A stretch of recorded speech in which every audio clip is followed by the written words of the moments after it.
One of the joys of living along a river such as I do, um, you hear a lot of strange noises. You know, we get deer that come through here. You know, you get a lot of squirrels, birds, skunks, raccoons, and then you hear the water.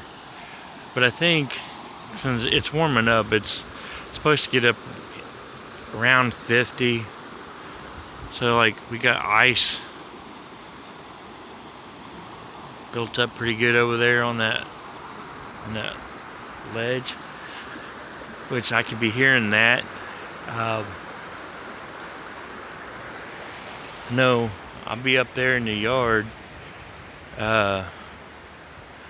working on stuff, and then again I could be hearing, being that everything's frozen and it's thawing out due to the heat, probably hearing the limestone